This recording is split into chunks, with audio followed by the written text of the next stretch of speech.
भारत में अनेक रहस्यमय मंदिर अच्छी। भारत एक धार्मिक देश जोठार 20 लाख रु अधिक मंदिर अच्छी। प्रत्येक मंदिर एक भिन्न कहानी, संस्कृति एवं प्रशंसा अच्छी। मंदिर प्रत्येक कहानी अविश्वसनीय एवं आश्चर्यजनक। भारत में किसी रहस्यमय मंदिर अच्छी जहाँ आपण को एही विषय भाविया बाध्य करिवो। मंदिर प्रति भक्त मानकर कहानी, विश्वास और भक्ति रही। चलंतु डेरी न करी भिडियोटी को आरंभ करिबा। नंबर 10 द्वारिकाधीश मंदिर। द्वारिकाधीश मंदिर गुजरात रो द्वारिका रे अवस्थित। एठारे भगवान श्रीकृष्ण को पूजा करा जाए एवं से ए सहरर राजा थिले। मंदिर दुईटी द्वार, स्वर्ग द्वार एवं मुख्य द्वार अच्छी।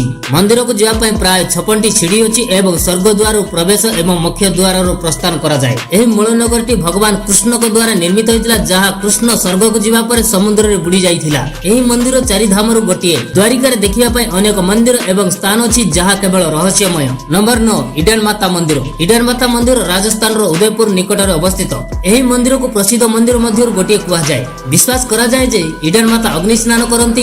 अग्नि ज्वाला 20 मीटर उच्च को उठी थाए एवं मूर्ति निकट में समस्त पूजा सामग्री जली जाए। निया लागिबा कौनसी निर्दिष्ट समय न थाए।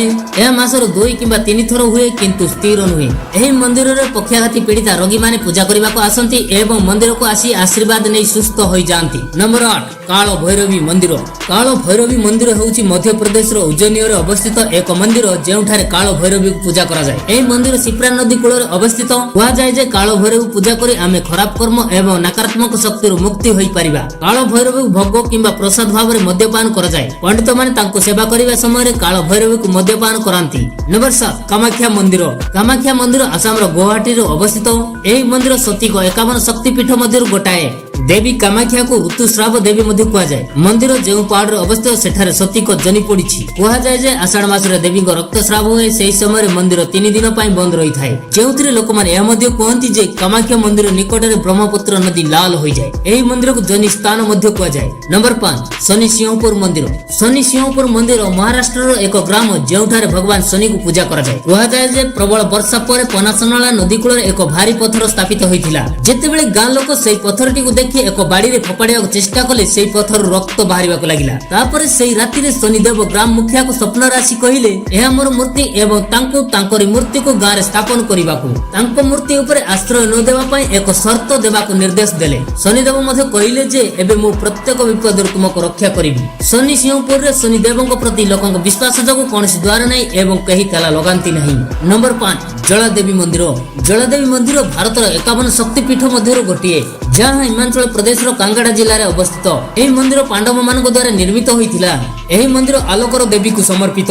मंदिर रे यह विश्वास करा जाय जे सती को जीव एठारे पड़िछि एवं यह मंदिर रो निरंतर जलुथिबा पवित्र अग्नि किंबा जला को प्रतिनिधित्व करे। मंदिर रे कोनसी मूर्ति पूजा करा जाय नै, यह पवित्र अग्नि को पूजा करा जाय। नंबर 4 जगन्नाथ मंदिर। आमे रहस्यमय मंदिर विषय जदि कथा होचु ताहेले ओडिसा रो पुरी रे अवस्थित जगन्नाथ मंदिर विषय काहे न कथा हबा। एही मंदिर शीर्ष रे लगा जायथिबा पतित पावन बाना पवनर विपरीत दिग को प्रवाहित हुए। मंदिरटी समुद्र निकट अवस्थित एवं सेठारे तरंगर शब्द मध्य शुभुछि। किंतु जेतेबेले आपण मंदिर परिसर रे प्रवेश करंती सेतेबेले आपण शब्द तरंग सुनि परिबे नाही। जेतेबेले आपण मंदिर रु बाहर को आसीबे सेतेबेले तरंग शब्द सुनि परिबे। मंदिर बहुत उच्च किंतु यार छाई केबे पड़े नाही एवं मंदिर ऊपर देई कोनसी पक्षी किंबा एरोप्लेन उड़े नाही। मंदिर रो ऊपर 20 फुटर नील चक्र को आपण जेउ दिगरु जेउ आडू देखिबे चक्रटी आपण आडे ही देखा जिवो। कुआ जाय जे जगन्नाथ को रोषैशाळ दुनिया सबठारो बड़ रोषैशाळ।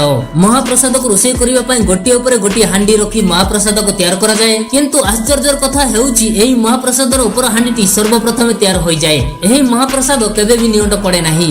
नंबर 3 कन्याकुमारी। कन्याकुमारी मंदिर तमिलनाडु रे अवस्थित, जेउठार देवी पार्वती को कन्या भाव रे पूजा करा जाय। कहा जाय जे भगवान शिव समय रे न आसीबर देवी पार्वती को विवाह होई पारि नथिला। तेणु विवाह पई रखा जायतिबा ढालो एवं चाउल समुद्र कूल रे पत्थर रे परिणत होइथिला। मंदिरटी 300 वर्ष पुराना। कहा जाय जे या भारत एकमात्र स्थान जेउठार सूर्योदय एवं सूर्यास्त गोटे स्थान रे एकाठी देखा जाय परिबो। नंबर 2 सोमनाथ मंदिर।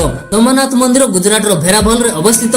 मंदिर को देव पठाण किंबा सोमनाथ मंदिर मध्ये कहा जाय। सोमनाथ मंदिर को 12 ज्योतिर्लिंग मध्यरु प्रथम ज्योतिर्लिंग कहा जाय। शिवलिंग को यार शून्यता मध्यरु सुरक्षित रखा जायछि। शिवलिंग एते शक्तिशाली जे निजे शून्य उत्पादन करि परिबो एवं भूमि ऊपर भासमान मध्य रहि परिबो। सबुठा रहस्यमय होउछि एही मंदिर कांथरे संस्कृत रे लेखा जायतिबा गोटे कथा। संस्कृत रे लेखा होइछि कि एही मंदिर रु जदि दक्षिण आड़ को गोटे तीर छड़ा जिवो तेबे अंटार्कटिका पर्यंत एहा मझिरे कोनसी गोटे दीप आसीबो नाही। नंबर 1 कर्णमाता मंदिर। कर्णमाता मंदिर राजस्थान दिगानीर रे अवस्थित। एही मंदिर मूषाक मंदिर भाବରେ ମଧ୍ୟ जଣାशुना। मंदिर रे मूषा मानकु पूजा करा जाए। देवी दुर्गा सेठार मूषा मानकु सहित पूजा पाआंती। मंदिर परिसर रे 20,000 रु अधिक मूषा अछंती। मंदिर रे मूषा मानकु भोग करा जाए एवं तापर भक्त मानकु भोग दिया जाए। भक्त मान सेही भोग खाइथांती एवं ता खाइबा परे संक्रमित हुअंती नाही। भक्त मानक देवी मांको ऊपर विश्वास अछि। एठारे एते मूषा अछंती कि आपण पाद घुसाडी घुसाडी चलिबाक पड़िबो, कारण गोटे मूषा आपनको पाद तळे आसीबो ताको अशुभ मना जाए। यह भी कहा जाए जे गोटे भी मूषा आपनको गोड़ ऊपर चली गला तेबे आपनको ऊपर देवी को कृपा होईछि। आ जदि आपण धळा मूषा देखिदेले आपनको मनस्कामना निश्चय पूर्ण हुए।